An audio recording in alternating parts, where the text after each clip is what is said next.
ক্ষমতার লড়াইয়ে সবসময় পুলিশকে ব্যবহার করা হয়েছে লাঠিয়াল বাহিনী হিসেবে। বিশেষ করে গেল ১৬ বছরে হাসিনা সরকারের মদদে দমনপীড়ন, বিচার বহির্ভূত হত্যাকাণ্ড, নির্বাচনে কারচুপি সহ এমন কোনো অপকর্ম নেই যেখানে ব্যবহার করা হয়নি পুলিশকে। আর জুলাই বিপ্লবে ছাত্র জনতার বিপরীতে দাঁড় করে দেওয়া হয় শান্তি শৃঙ্খলা, নিরাপত্তা আর প্রগতির স্লোগানধারী এই বাহিনীকে। আন্দোলন দমাতে চালানো হয় নির্বিচারে গুলি। অভ্যুত্থানে হাজারো শহীদদের পাশাপাশি জীবন অবসান হয় অনেক পুলিশ সদস্যেরও। এখনো কর্মকাণ্ডে যখন তলানিতে বাহিনীটির ভাবমূর্তি, তখন ধাক্কা সামলে স্বাভাবিক কার্যক্রমে ফেরার চেষ্টা করছে পুলিশ সদস্যরা। জুলাইয়ের কলঙ্ক ঘোচাতে গেল ৩ অক্টোবর গঠন করা হয় পুলিশ সংস্কার কমিশন। আর নতুন বাংলাদেশে রাষ্ট্রের গুরুত্বপূর্ণ এই বাহিনীকে পুরনো মোড়কে আর দেখতে চান না সাধারণ মানুষ।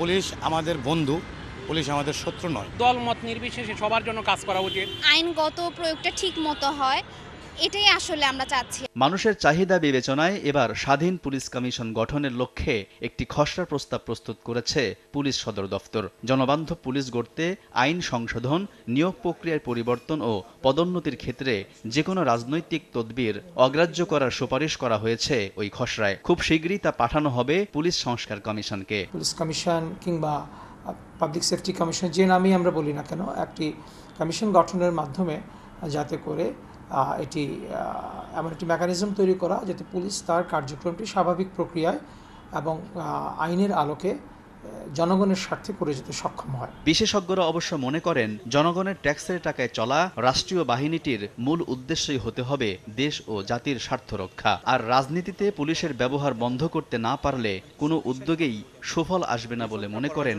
এই আইনজ্ঞ। পুলিশের যে কাঠামো কিংবা অন্যান্য সব কিছু আপনি পর্যালোচনা করে একটা সংশোধন করবেন, কিংবা যেখানে আপনার ঢেলে সাজানো দরকার সেই ঢেলে সাজাবেন, এবং এই সব কিছুর লক্ষ্য হবে জনগণকে সেবা দেওয়া। অতীতের সব গ্লানি ভুলে দুষ্টের দমন আর শিষ্টের পালনকেই মূল নীতি হিসেবে গ্রহণ করে পুলিশ হয়ে উঠবে প্রকৃতপক্ষেই জনগণের বন্ধু, এমনটি প্রত্যাশা সকলের। আলতাফ হোসাইন, সময় সংবাদ, ঢাকা।